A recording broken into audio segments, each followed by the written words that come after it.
നമസ്കാരം. ഭാരതത്തിൻ്റെ തന്ത്രപ്രധാനമായ പ്രതിരോധ മേഖലകളിൽ ഒന്നായ കൊച്ചിൻ ഷിപ്പ്യാർഡിൽ സുരക്ഷാ ഏജൻസികളെ കടുത്ത ആശങ്കയിലാഴ്ത്തിക്കൊണ്ട് വീണ്ടും ഒരു സുരക്ഷാ വീഴ്ച റിപ്പോർട്ട് ചെയ്തിരിക്കുകയാണ്. അറ്റകുറ്റപ്പണികൾക്കായി കപ്പൽ ശാലയിലെത്തിച്ച ഒരു വലിയ കപ്പലിൻ്റെ ഉൾഭാഗത്ത് ഐ ലവ് പാകിസ്ഥാൻ എന്ന് എഴുതി വച്ചതാണ് പുതിയ വിവാദങ്ങൾക്ക് ആസ്പദമായത്. സംഭവം ശ്രദ്ധയിൽപ്പെട്ട ഉടൻ തന്നെ കൊച്ചിൻ ഷിപ്പ്യാർഡ് അധികൃതർ പോലീസിൽ ഔദ്യോഗികമായി പരാതി നൽകുകയായിരുന്നു. വിഷയത്തിൻ്റെ ഗൗരവവും അന്താരാഷ്ട്ര തലത്തിലുള്ള സുരക്ഷാ ഭീഷണികളും കണക്കിലെടുത്ത് രാജ്യത്തെ പ്രമുഖ കേന്ദ്ര രഹസ്യാന്വേഷണ ഏജൻസികൾ സംഭവത്തെക്കുറിച്ച് വിശദമായ അന്വേഷണം ആരംഭിച്ചു കഴിഞ്ഞു. ഇന്ത്യൻ നാവികസേനയുടെ ഏറ്റവും വലിയ യുദ്ധക്കപ്പലുകളും വിമാനവാഹിനി കപ്പലുകളും നിർമ്മിക്കുകയും അവയുടെ അറ്റകുറ്റപ്പണികൾ നടത്തുകയും ചെയ്യുന്ന അതീവ സുരക്ഷാ പ്രാധാന്യമുള്ള കൊച്ചിൻ ഷിപ്പ്യാർഡിനുള്ളിൽ ഇത്തരമൊരു സംഭവം ഉണ്ടായത് പ്രതിരോധ വൃത്തങ്ങളെ കടുത്ത ഞെട്ടലിലാണ് ആഴ്ത്തിയിരിക്കുന്നത്. കൊച്ചിൻ ഷിപ്പ്യാർഡിന് നേരെ മുൻപും പലതവണ ഇത്തരം സുരക്ഷാ ഭീഷണികളും ചാരവൃത്തി ആരോപണങ്ങളും ഉയർന്നു വന്നിട്ടുണ്ട് എന്നത് ഈ കേസിൻ്റെ ഗൗരവം വർദ്ധിപ്പിക്കുന്നു. ഷിപ്പ്യാർഡിൻ്റെ കർണാടക ഉടുപ്പിയിലുള്ള മാൽപ്പെ ഡിവിഷണൽ കരാർ അടിസ്ഥാനത്തിൽ ജോലി ചെയ്തിരുന്ന ജീവനക്കാർ തന്ത്രപ്രധാനമായ നാവിക രഹസ്യങ്ങളും കപ്പലുകളുടെ വിവരങ്ങളും പാകിസ്ഥാൻ ചാര സംഘടനകൾക്ക് ചോർത്തി നൽകിയതായി നേരത്തെ കണ്ടെത്തിയിരുന്നു. തുടർന്ന് ഇരു കൂട്ടരെയും കേന്ദ്ര അന്വേഷണ ഏജൻസികൾ അറസ്റ്റ് ചെയ്യുകയും വലിയ തോതിലുള്ള അന്വേഷണം നടത്തുകയും ചെയ്തിരുന്നു. ഇതിന് പിന്നാലെയാണ് കൊച്ചിയിലെ പ്രധാന കേന്ദ്രത്തിലും സംശയാസ്പദമായ രീതിയിൽ രാജ്യവിരുദ്ധമായ സന്ദേശങ്ങൾ പ്രത്യക്ഷപ്പെടുന്നത്. സ്ഥിരം ജീവനക്കാർക്ക് പുറമെ പ്രതിദിനം ആയിരക്കണക്കിന് താൽക്കാലിക തൊഴിലാളികളും തേർഡ് പാർട്ടി കരാറുകാർ വഴി എത്തുന്ന കരാർ തൊഴിലാളികളും ജോലി ചെയ്യുന്ന ഒരു വലിയ തൊഴിലിടമാണ് കൊച്ചിൻ ഷിപ്പ്യാർഡ്. അതുകൊണ്ട് തന്നെ ഈ കപ്പൽ ഷിപ്പ്യാർഡിൽ കിടന്ന സമയത്ത് അതിലേക്ക് പ്രവേശനം ലഭിച്ച എല്ലാ ജീവനക്കാരുടെയും വിവരങ്ങളും മുൻകാല രേഖകളും പോലീസ് ഇപ്പോൾ വളരെ വിശദമായി പരിശോധിച്ചു വരികയാണ്. ഈ എഴുത്ത് കപ്പലിനുള്ളിൽ എപ്പോഴാണ് പതിക്കപ്പെട്ടത് എന്നും ഇത് ചെയ്തതിന് പിന്നിൽ ആരാണ് എന്നും കണ്ടെത്താനുള്ള ഊർജിതമായ ശ്രമത്തിലാണ് അന്വേഷണ സംഘം.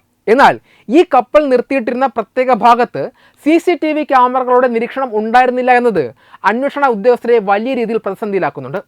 ക്യാമറ ദൃശ്യങ്ങളുടെ അഭാവം മൂലം കപ്പലിലേക്ക് കയറിപ്പോയ ആളുകളുടെ കൃത്യമായ സമയം കണ്ടെത്തുക എന്നത് പ്രയാസകരമാണ്. എങ്കിലും രാജ്യത്തിൻ്റെ പ്രതിരോധ രഹസ്യങ്ങൾ ചോർത്താനുള്ള ഏതെങ്കിലും തരത്തിലുള്ള അട്ടിമറി നീക്കത്തിൻ്റെ ഭാഗമാണോ ഇതെന്ന് ഇൻ്റലിജൻസ് ബ്യൂറോ, NIA തുടങ്ങിയ ഏജൻസികൾ സമാന്തരമായി പരിശോധിക്കുന്നുണ്ട്. കപ്പൽ ശാലയിലെ തൊഴിലാളി വിന്യാസവും സുരക്ഷാ പരിശോധനകളും കൂടുതൽ കർശനമാക്കാനും ഭാവിയിൽ ഇത്തരം സംഭവങ്ങൾ ആവർത്തിക്കാതിരിക്കാൻ ഡിജിറ്റൽ നിരീക്ഷണ സംവിധാനങ്ങൾ ശക്തമാക്കാനും കേന്ദ്ര ഏജൻസികൾ ഷിപ്പ്യാർഡ് മാനേജ്മെൻറ്റിന് കർശന നിർദ്ദേശം നൽകിയിട്ടുണ്ട്. കൊച്ചിൻ ഷിപ്പ്യാർഡ് പോലെയുള്ള അതീവ സുരക്ഷാ പ്രാധാന്യമുള്ള ഒരു പ്രതിരോധ മേഖലയിൽ അനധികൃത കുടിയേറ്റക്കാരോ വിദേശ ചാര സംഘടനകളുടെ പ്രതിനിധികളോ നേരിട്ടോ അല്ലാതെ സ്വാധീനം ചെലുത്താൻ സാധ്യതയുണ്ടോ എന്നതും രാജ്യം ഇന്ന് നേരിടുന്ന ഏറ്റവും വലിയ ആഭ്യന്തര സുരക്ഷാ ചോദ്യങ്ങളിൽ ഒന്നാണ്. ഷിപ്പ്യാർഡിൻ്റെ ഘടനയും മുൻകാല സംഭവങ്ങളും പരിശോധിക്കുമ്പോൾ ഇതിന് പിന്നിലെ യാഥാർത്ഥ്യങ്ങൾ വ്യക്തമാകും. നേരിട്ടുള്ള ഒരു നുഴഞ്ഞുകയറ്റം കൊച്ചിൻ ഷിപ്പ്യാർഡിൻ്റെ കനത്ത ചുറ്റുമതിലുകളും CISF പോലെയുള്ള കേന്ദ്ര സേനകളുടെ കാവലും മറികടന്ന് സാധ്യമാകുക എന്നത് അതീവ ദുഷ്കരമാണ്. എങ്കിലും ചാര സംഘടനകളും രാജ്യവിരുദ്ധ ശക്തികളും ഇത്തരം തന്ത്രപ്രധാന കേന്ദ്രങ്ങളിലേക്ക് കടക്കാൻ കൂടുതൽ ആശ്രയിക്കുന്നത് സെക്കൻഡറി ഇൻഫിൽട്രേഷൻ അഥവാ കരാർ തൊഴിലാളി വ്യവസ്ഥകളെയായിരിക്കും. കപ്പൽശാലയിൽ കപ്പലുകളുടെ നിർമ്മാണത്തിനും അറ്റകുറ്റപ്പണികൾക്കുമായി ദിവസേന ആയിരക്കണക്കിന് കരാർ തൊഴിലാളികൾ ആവശ്യമായി വരാറുണ്ട്. തേർഡ് പാർട്ടി കരാറുകാർ വഴി എത്തുന്ന ഈ തൊഴിലാളികളിൽ ഭൂരിഭാഗവും അന്യ സംസ്ഥാന തൊഴിലാളികളാണ്. പശ്ചിമ ബംഗാൾ, അസം തുടങ്ങിയ അതിർത്തി സംസ്ഥാനങ്ങളിൽ നിന്നുള്ള വ്യാജ തിരിച്ചറിയൽ രേഖകൾ ചമച്ച് അനധികൃത ബംഗ്ലാദേശി കുടിയേറ്റക്കാർ ഇത്തരം കരാർ ജോലികളിലേക്ക് നുഴഞ്ഞു കയറാനുള്ള സാധ്യതകൾ സുരക്ഷാ ഏജൻസികൾ എപ്പോഴും ചൂണ്ടിക്കാണിക്കുന്നുണ്ട്. പ്രാദേശിക പോലീസിൻ്റെ കൃത്യമായ പശ്ചാത്തല പരിശോധനകളില്ലാതെ കരാറുകാർ ഇവരെ ജോലിക്ക് നിയോഗിക്കുന്നത് വലിയൊരു സുരക്ഷാ വീഴ്ചയായി മാറാറുണ്ട്. പാക് ചാര സംഘടനയായ ISA പോലെയുള്ള ദുഷ്ടശക്തികൾ കൊച്ചിൻ ഷിപ്പ്യാർഡിലേക്ക് നേരിട്ട് ആളുകളെ അയക്കുന്നതിനേക്കാൾ കൂടുതൽ അവിടെ ജോലി ചെയ്യുന്ന താൽക്കാലികക്കാരെയും കരാർ തൊഴിലാളികളെയും ലക്ഷ്യമിട്ടാണ് പ്രവർത്തിക്കുന്നത്. ഇതിനായി അവർ പ്രധാനമായും ഉപയോഗിക്കുന്നത് ഹണി ട്രാപ്പ്, സൈബർ ചാരവൃത്തി എന്നീ മാർഗങ്ങളാണ്. മുൻപ് ഉടുപ്പി മാൽപ്പെ ഡിവിഷനിലും വിശാഖപട്ടണം നേവി ബേസിലും ഉണ്ടായ സംഭവങ്ങൾ ഇതിന് തെളിവാണ്. സോഷ്യൽ മീഡിയ വഴി വ്യാജ അക്കൗണ്ടുകൾ നിർമ്മിച്ച് സൗഹൃദം സ്ഥാപിക്കുന്ന പാക് ചാരന്മാർ കപ്പൽ ശാലയിലെ താൽക്കാലിക തൊഴിലാളികൾക്ക് വലിയ തുകകൾ വാഗ്ദാനം ചെയ്ത് കപ്പലുകളുടെയും സമുദ്ര പ്രതിരോധ സംവിധാനങ്ങളുടെയും ചിത്രങ്ങളും തന്ത്രപ്രധാന വിവരങ്ങളും ചോർത്തിയെടുക്കാറുണ്ട്. സാമ്പത്തികമായി പിന്നോക്കം നിൽക്കുന്ന കരാർ തൊഴിലാളികൾ പലപ്പോഴും ഇത്തരം കെണികളിൽ എളുപ്പത്തിൽ വീണുപോകും. ചുരുക്കത്തിൽ തോക്കുകളുമായി ഒരു ശത്രു ഷിപ്പ്യാർഡിലേക്ക് അതിക്രമിച്ചു കയറാനുള്ള സാധ്യത വളരെ കുറവാണ്. എങ്കിലും വ്യാജരേഖകൾ ഉപയോഗിച്ച് തൊഴിലാളികളുടെ രൂപത്തിൽ കടന്നു കയറാനുള്ള സാധ്യതയോ അല്ലെങ്കിൽ നിലവിലെ ജീവനക്കാരെ സ്വാധീനിച്ച് ചാരവൃത്തി നടത്താനുള്ള സാധ്യതയോ തള്ളിക്കളയാൻ കഴിയില്ല. അതുകൊണ്ട് തന്നെയാണ് ഐ ലവ് പാകിസ്ഥാൻ എന്ന എഴുത്തു കണ്ട പശ്ചാത്തലത്തിൽ ഷിപ്പ്യാർഡിലെ ഓരോ കരാർ തൊഴിലാളിയുടെയും രേഖകൾ വീണ്ടും സൂക്ഷ്മമായി പരിശോധിക്കാൻ കേന്ദ്ര രഹസ്യാന്വേഷണ ഏജൻസികൾ അടിയന്തര നടപടികൾ സ്വീകരിക്കുന്നത്. കൊച്ചിൻ ഷിപ്പ്യാർഡ് പോലെയുള്ള അതീവ തന്ത്രപ്രധാനമായ ഒരു പ്രതിരോധ കേന്ദ്രത്തിനുള്ളിൽ പാക് അനുകൂല സന്ദേശങ്ങൾ പ്രത്യക്ഷപ്പെടുന്നത് രാജ്യം നേരിടുന്ന ഏറ്റവും വലിയ സുരക്ഷാ ആശങ്കകളിലേക്കാണ് വിരൽ ചൂണ്ടുന്നത്. കേവലം ഒരു ചുവരെഴുത്ത് എന്നതിനപ്പുറം രാജ്യത്തിൻ്റെ സൈനിക ഭദ്രതയെ തന്നെ ബാധിക്കുന്ന നിരവധി സുരക്ഷാ വശങ്ങൾ ഇതിന് പിന്നിലുണ്ട്. ഇന്ത്യൻ നാവികസേനയുടെ കരുത്തായ INS വിക്രാന്ത് പോലെയുള്ള വിമാനവാഹിനി കപ്പലുകളും അത്യാധുനിക യുദ്ധക്കപ്പലുകളും നിർമ്മിക്കുകയും അവയുടെ വാർഷിക അറ്റകുറ്റപ്പണികൾ നടത്തുകയും ചെയ്യുന്ന രാജ്യത്തെ ഏറ്റവും പ്രധാനപ്പെട്ട കപ്പൽശാലയാണ് കൊച്ചിൻ ഷിപ്പ്യാർഡ്. ഇത്തരം കപ്പലുകളുടെ രൂപകൽപ്പന, റഡാർ സംവിധാനങ്ങൾ, ആയുധശേഷി എന്നിവ അതീവ രഹസ്യമായി കാത്തുസൂക്ഷിക്കുന്നവയാണ്.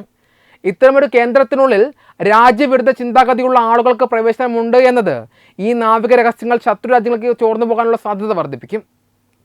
കപ്പൽശാലയ്ക്കുള്ളിൽ കടന്നുകൂടുന്ന ശത്രുപക്ഷത്തുള്ളവർക്ക് കപ്പലുകളുടെ നിർമ്മാണ ഘട്ടത്തിലോ അറ്റകുറ്റപ്പണി ഘട്ടത്തിലോ വലിയ രീതിയിലുള്ള അട്ടിമറികൾ നടത്താനും കഴിയും. കപ്പലുകളുടെ എഞ്ചിൻ സംവിധാനങ്ങളിലോ ഇലക്ട്രിക്കൽ വയറിങ്ങിലോ സുരക്ഷാ ഉപകരണങ്ങളിലോ ബോധപൂർവം വരുത്തുന്ന ചെറിയ തകരാറുകൾ പോലും യുദ്ധകാലത്തോ സമുദ്ര പര്യവേക്ഷണ വേളയിലോ വലിയ ദുരന്തങ്ങൾക്ക് വഴിതെളിച്ചേക്കാം. കപ്പൽശാലയ്ക്കുള്ളിലെ ഈ അദൃശ്യ സാന്നിധ്യം ഇത്തരം അട്ടിമറി ഭീഷണികളുടെ വ്യാപ്തി വർദ്ധിപ്പിക്കും. കപ്പൽ നിർത്തിയിട്ടിരുന്ന അതീവ സുരക്ഷാ മേഖലയിൽ CCTV ക്യാമറകളുടെ കവറേജ് ഉണ്ടായിരുന്നില്ല എന്ന കണ്ടെത്തൽ കടുത്ത സുരക്ഷാ വീഴ്ചയാണ് വെളിപ്പെടുത്തുന്നത്. ആധുനിക കാലത്ത് ഇത്തരം പ്രതിരോധ കേന്ദ്രങ്ങൾ പൂർണ്ണമായും ഡിജിറ്റൽ നിരീക്ഷണ വലയത്തിലായിരിക്കണം. നിരീക്ഷണ ക്യാമറകൾ ഇല്ലാത്ത ഇടങ്ങൾ ഉണ്ട് എന്നത് ശത്രുക്കൾക്ക് സ്വതന്ത്രമായി നീങ്ങാനും ആസൂത്രണങ്ങൾ നടത്താനും ലളിതമായ അവസരമൊരുക്കുന്നു. തേർഡ് പാർട്ടി കരാറുകൾ വഴി എത്തുന്ന തൊഴിലാളികളുടെ പശ്ചാത്തല പരിശോധനകൾ കൃത്യമായി നടക്കുന്നില്ല എന്ന വലിയ ആശങ്കയാണ് ഈ സംഭവം ഉയർത്തുന്നത്. വ്യാജ തിരിച്ചറിയൽ രേഖകൾ ഉപയോഗിച്ച് ആർക്ക് വേണമെങ്കിലും രാജ്യത്തെ മുൻനിര പ്രതിരോധ സ്ഥാപനങ്ങളിൽ ജോലിക്ക് കയറാമെന്ന അവസ്ഥയുണ്ടായാൽ അത് ചാര സംഘടനകൾക്ക് വലിയ സുരക്ഷിത താവളമൊരുക്കും. സാമ്പത്തിക പ്രലോഭനങ്ങളിൽ വീഴാൻ സാധ്യതയുള്ള താൽക്കാലിക ജീവനക്കാരെ നിയന്ത്രിക്കാൻ കൃത്യമായ സംവിധാനമില്ലാത്തത് വലിയ വെല്ലുവിളിയാണ്. പാക് ചാര സംഘടനയായ ISIയും ചൈനീസ് ഏജൻസികളും ഇന്ത്യൻ മഹാസമുദ്ര മേഖലയിൽ ഇന്ത്യയുടെ സ്വാധീനം കുറയ്ക്കുവാൻ നിരന്തരം ശ്രമിച്ചുകൊണ്ടിരിക്കുന്ന കാലഘട്ടമാണിത്. കൊച്ചിൻ ഷിപ്പ്യാർഡ് പോലെയുള്ള തെക്കേ ഇന്ത്യയിലെ പ്രധാന നാവിക കേന്ദ്രങ്ങളിൽ സ്വാധീനമുറപ്പിക്കാൻ അവർ ഇത്തരം ആഭ്യന്തര കണ്ണുകളെ ഉപയോഗിക്കും. മുൻപ് ഇതേ ഷിപ്പ്യാർഡിൻ്റെ മറ്റൊരു വിഭാഗത്തിൽ നിന്നും വിവരങ്ങൾ ചോർന്നത് ഇതിൻ്റെ വ്യാപ്തി വ്യക്തമാക്കുന്നു. ചുരുക്കത്തിൽ ഈ സംഭവം വെറുമൊരു മാനസിക പ്രകടനമായി കണ്ട് തള്ളിക്കളയാൻ സുരക്ഷാ ഏജൻസികൾക്ക് സാധിക്കില്ല. കപ്പൽശാലയുടെ ആന്തരിക സുരക്ഷാ സംവിധാനങ്ങൾ പുനഃപരിശോധിക്കുന്നതിൻ്റെയും ഓരോ ജീവനക്കാരൻ്റെയും പശ്ചാത്തലം അതീവ സൂക്ഷ്മമായി ഓഡിറ്റ് ചെയ്യേണ്ടതിൻ്റെയും അടിയന്തര ആവശ്യകതയിലേക്കാണ് ഈ സുരക്ഷാ ആശങ്ക വിരൽ ചൂണ്ടുന്നത്. വെബ് ഡെസ്ക് തത്തുമൈ ന്യൂസ്. HIV അണുബാധ സന്തോഷപൂർണമായ ഒരു ജീവിതത്തിന് തടസ്സമല്ല. HIV അണുബാധയ്ക്ക് ഫലപ്രദമായ ചികിത്സ ഇന്ന് ലഭ്യമാണ്. ഇതിന് യഥാസമയം അണുബാധ കണ്ടെത്തുന്നതും കാലേക്കൂട്ടി ചികിത്സ നടത്തേണ്ടതും അത്യാവശ്യമാണ്. സൗജന്യമായ ചികിത്സയും മാർഗനിർദ്ദേശങ്ങളും സർക്കാർ ആശുപത്രികളിലെ ERT അഥവാ ഉഷസ് കേന്ദ്രങ്ങളിൽ ലഭ്യമാണ്. ആരോഗ്യ സംരക്ഷണം ഓരോരുത്തരുടെയും ഉത്തരവാദിത്തമാണ്.